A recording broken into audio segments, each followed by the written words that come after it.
வேதாகமத்தை எடுத்துக்கோங்க எல்லாரும். மத்தேயு சுவிசேஷம் 11ஆம் அதிகாரம் 28வது வசனத்தை எல்லாருமே சேர்ந்து வாசிக்க போகிறோம். எல்லாருமே சேர்ந்து வாசிக்கலாம். புதிய ஏற்பாட்டில் 17வது பக்கத்தில் இருக்கிறது.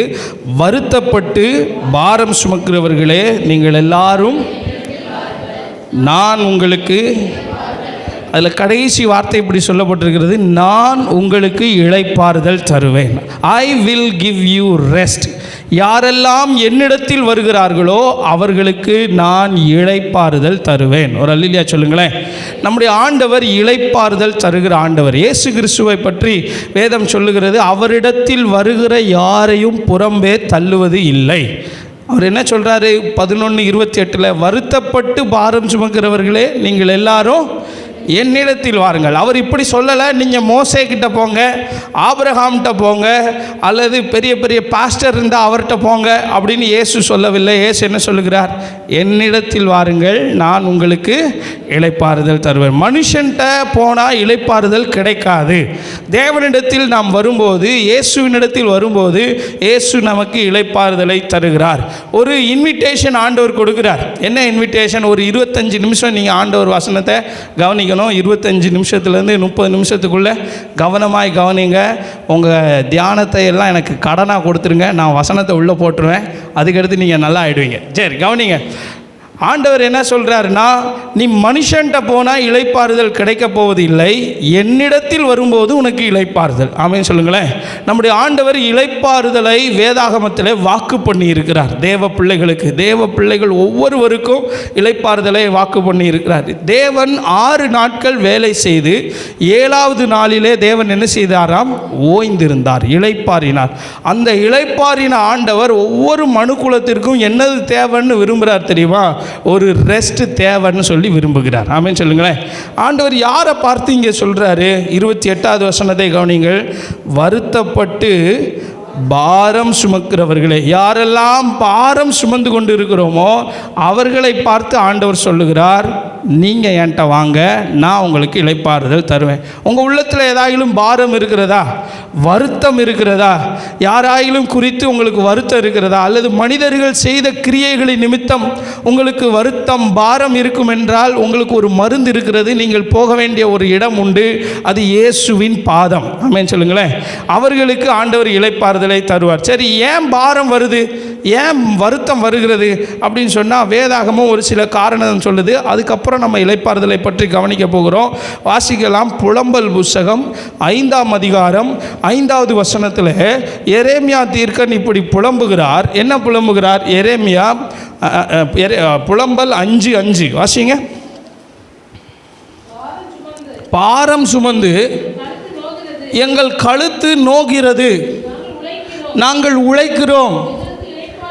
கவனிங்க, எரேமியா தீர்க்கதரிசி சொல்கிறாரு, நாங்கள் நல்லா வேலை பார்க்குறோம், 24 மணி நேரம் வேலை பார்க்கிறோம், 7 நாளும் வேலை பார்க்கிறோம், 365 நாள் வேலை பார்க்கிறோம், எங்களுக்கு இளைப்பாறுதல் இல்லை, பாரம் சுமந்து தவிக்கிறோம். சிலர் நினைக்கிறாங்க வேலை பார்த்து சம்பாத்தியம் பண்ணினா இளைப்பாறுதல் வரும் என்று. ஆனால் உழைத்து உழைத்தும் இவனுக்கு இளைப்பாறுதல் இல்லை. பவுல் அப்போஸ்தலனை கேட்டால் பவுல் சொல்லுவார், இந்த தேகத்தில் நாம் குடியிருந்து பாரம் சுமந்து தவிக்கிறோம். அவர் பெரிய ஊழியக்காரர், ஆண்டவருடைய வசனத்தை எல்லா இடங்களிலும் சொன்னவர். அவர் சொல்றாரு, எங்களுக்கு பாரம் இருக்கிறது அப்படின்னு சொல்லி அவர் சொல்லுகிறார். இன்னும் ஒரு வசனத்தை வாசிமா, யோபு புஸ்தகம் 3ஆம் அதிகாரம் 26வது வசனத்தை பாருங்கள். யோபு 3:26. ஏன் பாரம், ஏன் வருத்தம்? எனக்கு சுகமும் இல்லை, இளைப்பாறுதலும் இல்லை, அமைதலும் இல்லை, தத்தளிப்பே நேரிட்டது. யோபுவை பற்றி வசனம் சொல்லுகிறது, அவன் செல்வ சீமான், அவனுக்கு இருந்த சொத்துக்கள் ஏராளமான சொத்துக்கள், 10 பிள்ளைகள் இருந்தார்கள். அவன் சொல்லுகிறான், எனக்கு சுகமும் இல்லை, இளைப்பாறுதலும் இல்லை, எனக்கு அமைதலும் இல்லை, தத்தளிப்பே எனக்கு நேரிட்டது. ஏன் தெரியுமா? நிறைய பேருக்கு பாரம். முதல்ல சொன்னேன், உழைச்சி உழைச்சி ஓடா தேஞ்சிட்டாங்க பாரம். ரெண்டாவது, இழப்புகள் நம்முடைய வாழ்க்கையில் பாரத்தை கொண்டு வரும். யோபு இழந்ததை போல எவரும் இழந்திருக்க முடியாது. ஒரே நாளில் அவனுடைய சொத்து எல்லாம் போய்விட்டது. 7000 ஆடுகள் ஒரே நாளில் போய்விட்டது. மாடுகள், ஆடுகள், ஒட்டகங்கள், வேலைக்காரர்கள் வேலைக்காரர்கள் வேலைக்காரிகள் எல்லாம் போய்விட்டது. அவனுக்கு சரீரத்திலும் வியாதி வந்து விட்டது. 10 பிள்ளைகள் ஒரே நாளில் செத்து போனார்கள். பேப்பரை திறந்தா அந்த நியூஸு, டிவியை திறந்தா யோபு நியூஸு, எல்லா இடத்துலையும் யோபுவை பற்றி பேசிக்கொண்டே இருக்கிறார்கள்.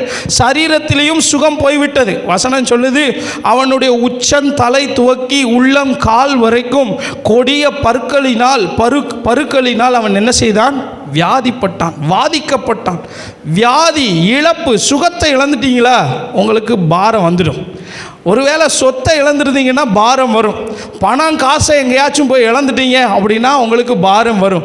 ஒருவேளை சரீரத்தில் மட்டும் இல்லை, மனதளவில் சமாதானத்தை இழந்துட்டீங்களா, பாரம் வரும். யாராயிலும் அப்படி இங்கே உட்காந்துருந்தீங்கன்னா நீங்கள் போக வேண்டிய ஒரு இடம் உண்டு, இயேசுவின் பாதம். ஆமென் சொல்லுங்களேன். வருத்தப்பட்டு பாரம் சுமக்கிறவர்களே, நீங்கள் எல்லாரும் என்னிடத்தில் வாருங்கள், நான் உங்களுக்கு இளைப்பாறுதல் தருவேன். அடுத்து இன்னொரு வசனத்தை வாசிங்களேன். உபாகம புஸ்தகம் 28ஆம் அதிகாரம் 65வது வசனம். ஏன் வருத்தம் வருகிறது, ஏன் பாரம் வருகிறது? அந்த வசனத்தில் இப்படி எழுதப்பட்டிருக்கிறது. வசனத்தை வாசிங்க. உபாகமம் ஈராது. ஏன் இளைப்பாறுதல் இராது? 58வது வசனம் சொல்லுது. 58 வாசிங்க.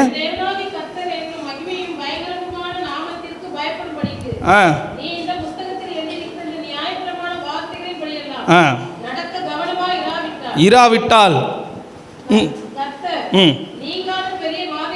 கவனிங்க, வசனத்தின்படி நடக்காவிட்டால் பாரம் வரும். நல்லா கவனிங்க, வசனத்தின்படி நாம் நடக்கலை அப்படின்னா நமக்குள்ள மனசில் ஒரு பீஸ் இருக்காது, ஒரு ஒரு ஒரு சமாதானம் இருக்காது, ஒரு ரெஸ்ட் இருக்காது. ஆண்டவர் ஒரு வசனத்தை அடிக்கடி உங்கள்கிட்ட உணர்த்துவார் என்றால் அந்த வசனத்திற்கு நீங்கள் கீழ்ப்படிய வேண்டும்.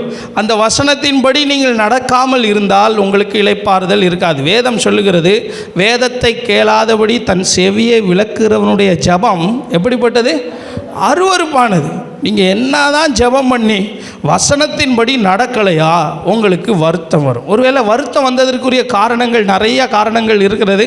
இன்னும் ஒரே ஒரு காரணத்தை மட்டும் சொல்லிவிட்டு நம்ம ரெஸ்ட்டை பற்றி தியானிக்க போகிறோம்.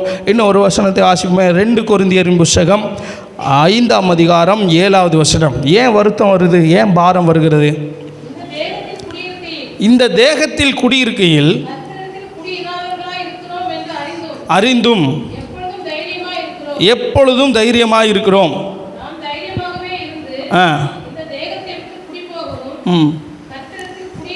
ஏழுடா, 7 போடு. வாசிங்க.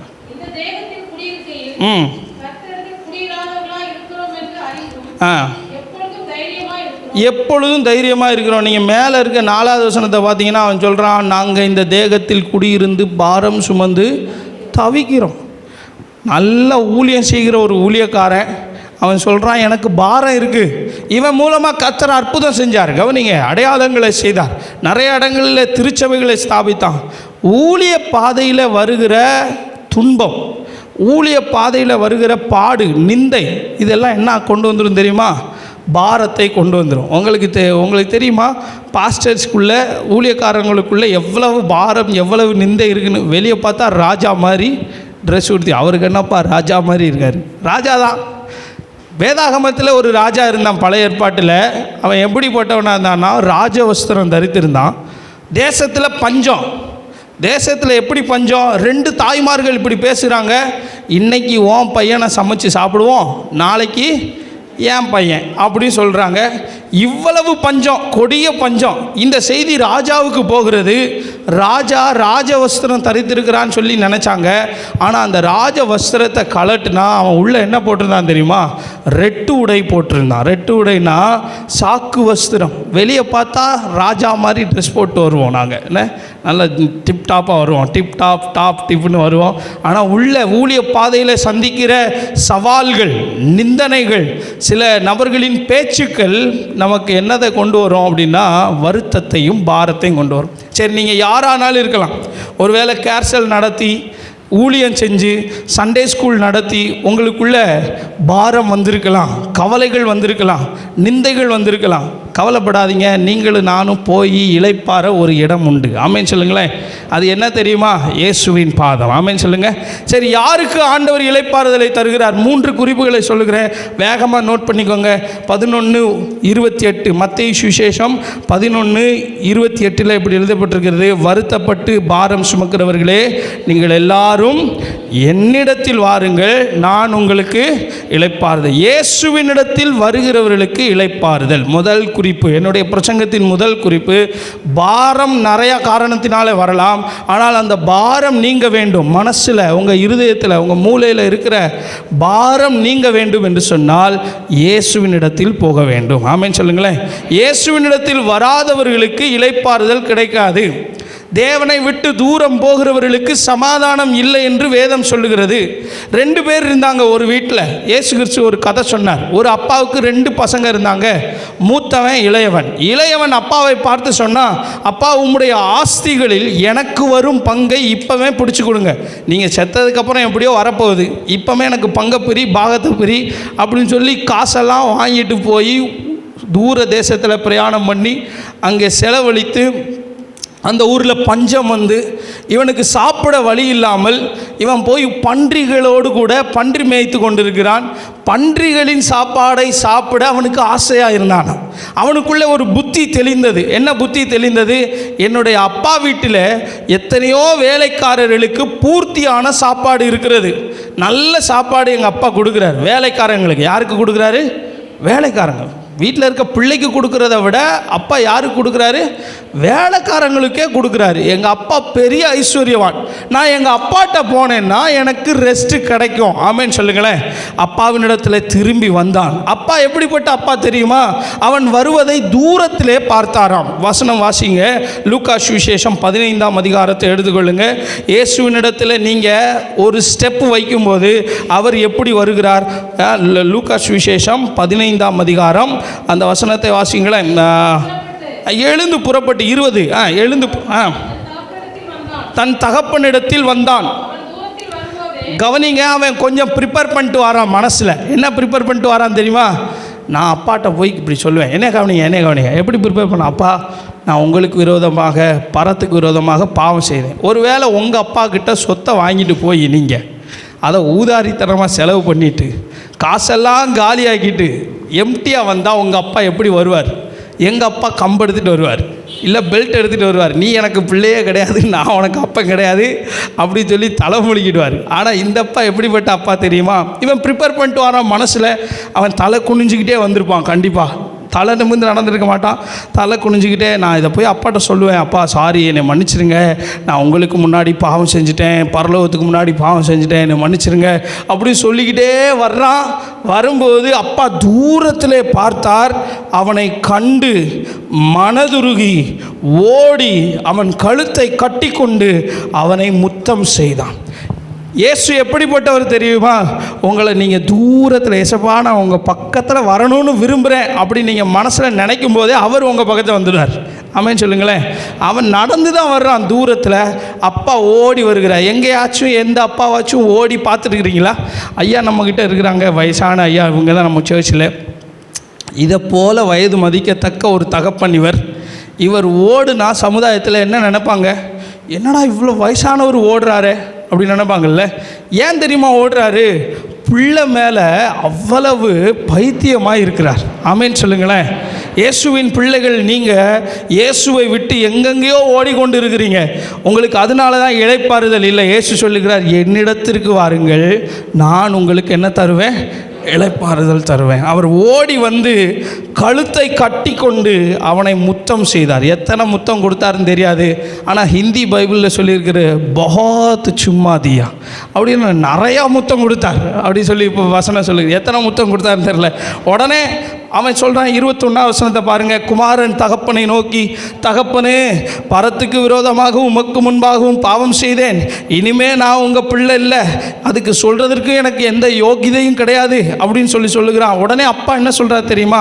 தன் ஊழியக்காரனை நோக்கி, அப்பா இவன்கிட்ட பேசவே இல்லை, எனக்கு அதெல்லாம் தெரியும், நீ இன்னைக்கு இவ்வளோ டைலாக்லாம் விடுவேன்னு எனக்கு தெரியும், முன்னாடியே தெரியும். நம்ம தப்பு செஞ்சதுக்கப்புறம் அப்பா கிட்ட போய் சொல்லும்போது அப்பாவும் அம்மாவும் என்ன சொல்லுவாங்க, உன்னை பற்றி எனக்கு தெரியும்டா.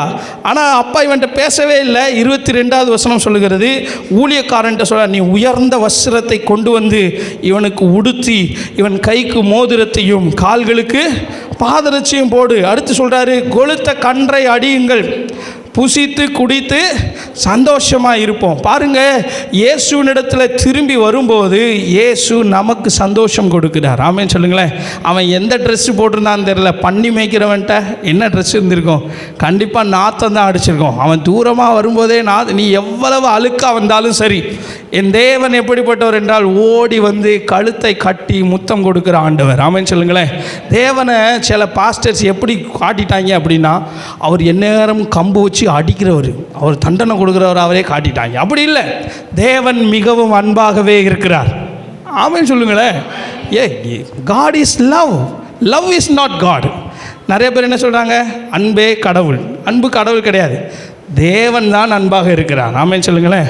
அவர் அன்பாகவே இருக்கிறார். கழுத்தை கட்டி கொண்டு அவனுக்கு நல்ல ட்ரெஸ்ஸு, ஒரு நல்ல உயர்ந்த வஸ்திரம், கோட்டு சூட்டு போட்டிருப்பாரா இல்லை என்ன போட்டார், வேட்டி சட்டை கொடுத்தாரா தெரியல, நல்ல ட்ரெஸ்ஸு, கையில் மோதிரம். அப்பா போட்டு விட்ட மோதிரத்தெல்லாம் தொலைச்சிட்டான், எத்தனை பவுன் போட்டாருன்னு தெரியல. திரும்பவும் மோதிரம் கொடுக்குறார், திரும்பவும் அவனுக்கு செருப்பு மாட்டி விடுகிறார். அவனை ஆண்டவர் திரும்பவும் அவன் ஸ்தானத்தில் வைத்தார். யாருக்கு இளைப்பாறுதல்? முதலாவது அவரிடத்தில் வருகிறவர்களுக்கு இளைப்பாறுதல். ஆமென் சொல்லுங்களேன். நீங்கள் எங்கே இருக்கிறீங்க?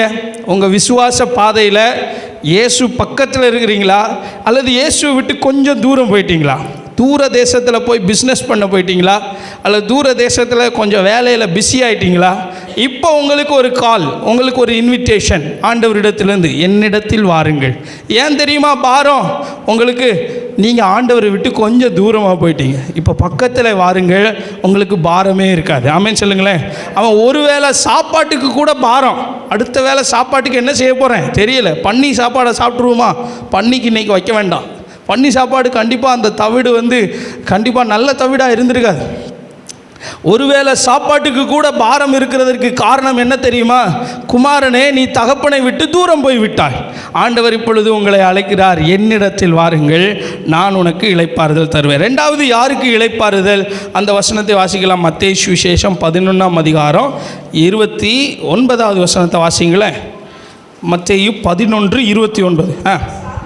நான் சாந்தமும் மனத்தாழ்மையுமாய் இருக்கிறேன், உங்கள் மேல் ஏற்றுக்கொண்டு என்னிடத்தில் கற்றுக்கொள்ளுங்கள். ரெண்டாவது யாருக்கு இளைப்பாறுதல்?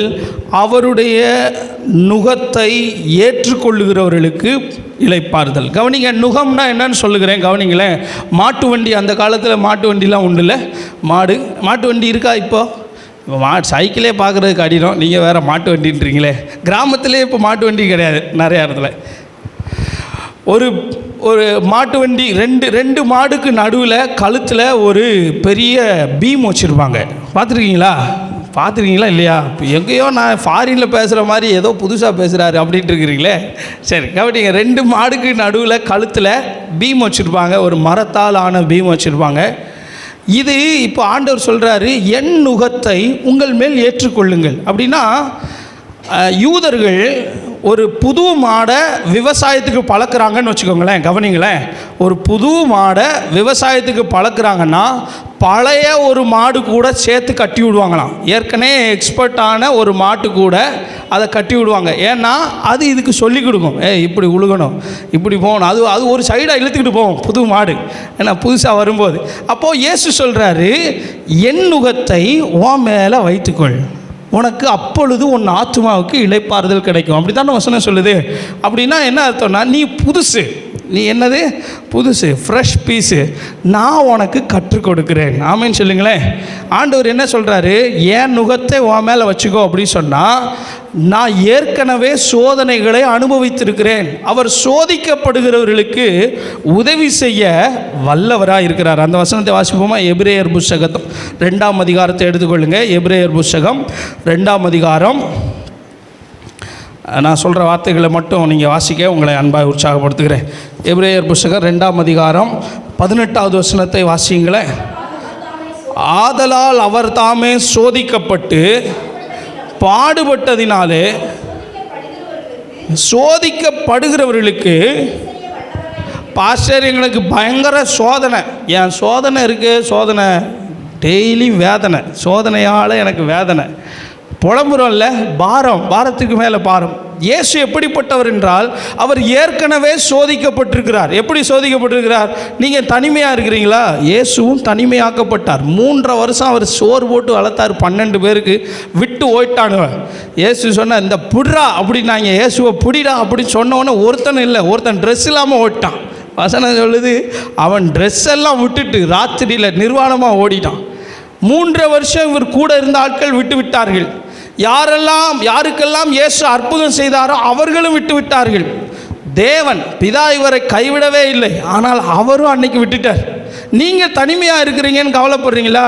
ஒரு தனிமையாக்கப்பட்டவர் ஏற்கனவே உங்களுக்காக இருக்கிறார். ஆமென் சொல்லுங்களேன். ஒருவேளை உங்களை நிந்திக்கிறாங்களா? உங்களை ஜனங்கள் ஏளனமாய் பேசுகிறாங்களா? ஏற்கனவே நிந்தனையை அனுபவித்த ஒரு தேவன் உங்களுக்காக இருக்கிறார். அவர் சொல்கிறார், என் நுகத்தை உங்கள் மேல் ஏற்றுக்கொள்ளுங்கள். Come let us to go together. நம்ம 2 பேரும் சேர்ந்து போவோம். ஏன் தெரியுமா பாரம் உங்களுக்கு? இயேசுவோட சேர்ந்து போக மாட்டேங்கிறீங்க, ஒரு சைஸாக இழுத்துக்கிட்டு போகிறீங்க. நீங்கள் தனியாக போகாதீங்க, அவர் நுகத்தை ஏற்றுக்கொள்ளுங்கள். ஆண்டவர் சொல்கிறாரு, என் கையை உன் மேலே வச்சு நம்ம 2 பேரும் சேர்ந்து போகலாம். ஆமென் சொல்லுங்களேன். ஆண்டவர் சொல்கிறார், என்னிடத்தில் கற்றுக்கொள்ளுங்கள், என் நுகத்தை ஏற்றுக்கொள்ளுங்கள். கிறிஸ்துவின் நிமித்தம் வருகிற பாடுகள். ஆண்டவருடைய நுகம் அப்படின்னா என்ன தெரியுமா? ஆண்டவர் நிமித்தம் வருகிற பாடு. கிறிஸ்தவனாக இருப்பதினால சில துன்பமான வார்த்தைகளை நீங்கள் சகிக்க வேண்டியது வரும். ஆமென் சொல்லுங்களேன். ஆமாம், இயேசு வானத்திலேருந்து உனக்கு கொடுப்பார். ஆமென் சொல்லுங்களேன். வானத்திலிருந்து மன்னாவை கொடுத்தார் எங்கள் தேவன். வானத்திலிருந்து ஆண்டவர் தண்ணீரை வரவழைத்தார், காடைகளை வரவழைத்தார். ஆமாம், அப்படியே கூரை பிச்சுக்கிட்டு கொடுப்பார். இயேசு கொடுப்பார். ஆமென் சொல்லுங்களேன். இயேசுவை ஏற்றுக்கிட்டதுனால இயேசு சொன்னார், என் நிமித்தம் உங்களை நிந்தித்து உங்கள் மேலில் பொய்யான தீமையான மொழிகளை சொல்வார்களானால் நீங்கள் எப்படிப்பட்டவர்களாக இருப்பீங்க தெரியுமா? பாக்கியவான்களாக இருப்பீர்கள். சந்தோஷப்பட்டு கலிகூறுங்கள், பரலோக ராஜ்யத்தில் உங்கள் பலன் மிகுதியாக இருக்கும். நாம் இந்த இம்மைக்காக வாழுகிறவர்கள் அல்ல, இயேசுவுக்காக வாழுகிறவர்கள், பரலோகத்துக்காக வாழுகிறவர்கள். ஆமென் சொல்லுங்களேன். இந்த உலகத்தில் உங்களுக்கு உபத்திரவம் உண்டு, ஆனாலும் திடன் கொள்ளுங்கள், நான் உலகத்தை ஜெயித்தேன். உலகத்தில் உபத்திரவம் உண்டு. நீ தனியாக போய் பாரமாயிக்கிடாத, வருத்தப்படாத, வா நம்ம 2 பேரும் சேர்ந்து போவோம். ஆண்டவர் சொல்கிறாரு, என் நுகத்தை உன் மேலே வைத்துக்கொள். அந்த நுகம் என்ன தெரியுமா? ஆண்டவர் நிமித்தம் வருகிற பாடுகள். கிறிஸ்தவனாய் இருப்பதினால் வருகிற பாடுகள். இயேசுவின் பிள்ளையாக இருக்கிறதுனால உங்கள் ஆஃபீஸில், உங்கள் வீட்டில் சந்திக்கிற சவால்கள். எனக்கு இங்கே தெரியும், சில வாலிப சகோதரர்கள் சகோதரிகள் வருவார்கள், வீட்டில் ரட்சிக்கப்படாதவர்கள், அவர்கள் சந்திக்கிற சூழ்நிலை சவால்கள். இதுதான் நுகம். ஆமென் சொல்லுங்களேன். அந்த நுகத்தை விட்டுட்டு போயிடாதீங்க. உங்கள் திருமணத்துக்காக நுகத்தை விட்டுட்டு வேறு நுகத்துக்கு போயிடாதீங்க. ஆமென் சொல்லுங்கள். இயேசுக்காக வெயிட் பண்ணுங்கள், இயேசு அற்புதம் செய்வார். நான் வேகமாக போகிறேன், டைம் ஆயிடுச்சு.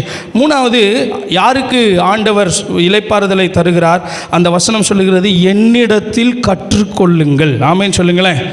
ஆண்டவரிடத்தில் கற்றுக்கொள்ளுகிறவர்களுக்கு இளைப்பாறுதல். 11:29, மத்தேயு 11:29 வாசிங்க.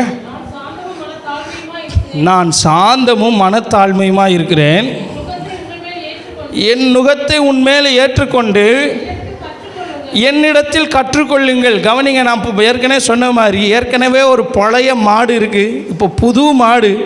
இப்போது நான் உனக்கு சொல்லித் தருகிறேன். கவனிங்களேன். ஆண்டவர் சொல்ல, என்னிடத்தில் கற்றுக்கொள்ளுங்கள், அப்பொழுது உங்கள் ஆத்துமாக்களுக்கு என்ன கிடைக்குமா? ஒவ்வொரு ஆத்துமாவுக்கும் இளைப்பாறுதல் வேணுங்க. கவனிங்க, இங்கே இருக்கிற சின்ன பிள்ளைங்களோ பெரிய ஆட்களோ எல்லா ஆத்துமாவுக்கும் ஒரு ரெஸ்ட் வேணும். ரெஸ்ட் அப்படின்றதுக்கு இங்கே சரியான வார்த்தை மூல பாஷையில் சொல்லப்பட்டிருக்கிறது, ஒரு ரெஃப்ரெஷ்மெண்ட். வெயிலில் களைச்சி போய் வர்றவங்களுக்கு ஒரு நிழல் கிடைச்சா எப்படி ஒரு இளைப்பாருமோ அதுபோல் ரெஃப்ரெஷ்மெண்ட் ஆண்டவர் தருவார். ஒருவேளை உங்களுக்கு கடினமான பாதைகள் இருக்கலாம். ஆண்டவர் சொல்கிறாரு, ஐ வில் டீச் யூ, நான் உனக்கு கற்றுக் கொடுப்பேன், நீ நடக்க வேண்டிய வழிகள் எது என்று நான் உன் பேரில் உனக்கு ஆலோசனை சொல்லுவேன், உன் மேலே என் கண்ணை வச்சு உனக்கு என்ன செய்வேன்? ஆலோசனை சொல்லுவேன். ஆமென் சொல்லுங்களேன். நீங்கள் அப்படியே ஒரு சைஸாக போகும்போது ஆண்டவர் சொல்வார், அங்கிட்டு போகாத, அது தப்பான பாதை, அந்த பாதைக்கு போகாத, அது துன்மார்க்கரின் பாதை. ஆண்டவர் சொல்லி தருவார். உங்கள் மேலே கண்ணை வைத்து கற்றுக் கொடுக்கிற ஒரு தேவன் இருக்கிறார். அவர் எந்நேரமும் கற்றுக் கொடுக்கிறார். ஆனால் கேள்வி என்ன, நீங்கள் கற்றுக்கொள்ளுகிறீர்களா? நீங்களும் நானும் ஆண்டவர் இடத்துல கற்றுக்கொள்ளுகிறோமா? இயேசுவினிடத்தில் கற்றுக்கொள்ள வேண்டும். மார்த்தாள் மரியாள்னு ஒரு சகோதரி இருந்தாங்க. கவனிங்க, 2 பேர் இருந்தாங்க. மார்த்தாள் இயேசுவை வீட்டுக்கு ஏற்றுக்கொண்டாள். வசனம் அப்படி தான் சொல்லுது. லூக்கா சுவிசேஷம் 10ஆம் அதிகாரத்தில். எடுக்க நேரில் வேகமாக சொல்கிறேன். கவனிங்க, 2 அக்கா தங்கச்சி, இந்த 2 பேரும் இயேசுப்பா எங்கள் வீட்டுக்கு வாங்கன்னு ஏற்றுக்கொள்ளுகிறா. இயேசுவை வீட்டுக்கு வர வச்சது இந்த மார்த்தா. இயேசுவை வர வைத்து விட்டு அவருக்கு ஒரு நல்ல சேர் போட்டு, இயேசுப்பா இந்த சோஃபாவில் உட்காந்துருக்கேன், நான் ஒரு சின்ன வேலையாக சில்லற வேலையாக சிங்கப்பூர் வரை போயிட்டு வந்துடுறேன் அப்படின்னு சொல்லி எல்லா வேலை வசனம் சொல்லுது. அவள் பற்பல வேலைகளை செய்து வருத்தம் அடைந்தாளாம். ஏன் தெரியுமா வருத்தம்? இயேசுவை ஒரு மூலையில் உட்கார வச்சிட்டிங்க. நீங்களும் நானும் இயேசுவே வாங்க, ஒரு சேர் எங்கள் வீட்டில் சோஃபா இருக்குது, சோஃபாவில் உட்கார வச்சுட்டு பாஸ்டர் கொஞ்ச நேரம் இருங்க வந்துடுறேன் அப்படின்ட்டு போனாங்க. ஒரு அம்மா வரவே இல்லை. ஒரு அரை மணி நேரம் ஆச்சு. ஐயோ பாஸ்டர் மறந்துட்டேன், ஒரு அக்கா வார்த்தாக பேசிக்கிட்டு இருந்தாங்க, முடிஞ்சு போச்சு சோலி, அரை மணி நேரம் ஆகி போச்சு. அப்படிலாம் இருக்கக்கூடாது.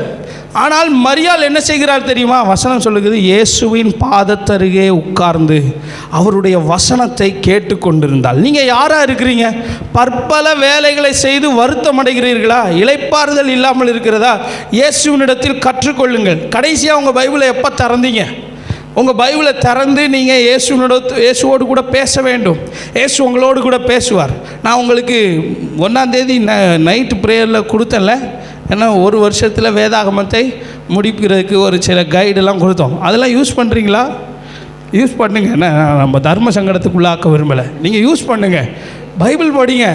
நீங்கள் இப்படி சொல்லாதீங்க, don't say God is not speaking with me when your Bible is close. உங்கள் வேதாகமம் மூடப்பட்டு இருக்கும்போது இப்படி சொல்லாதீங்க, ஆண்டவர் என்கிட்ட பேசவே மாட்டேங்கார்.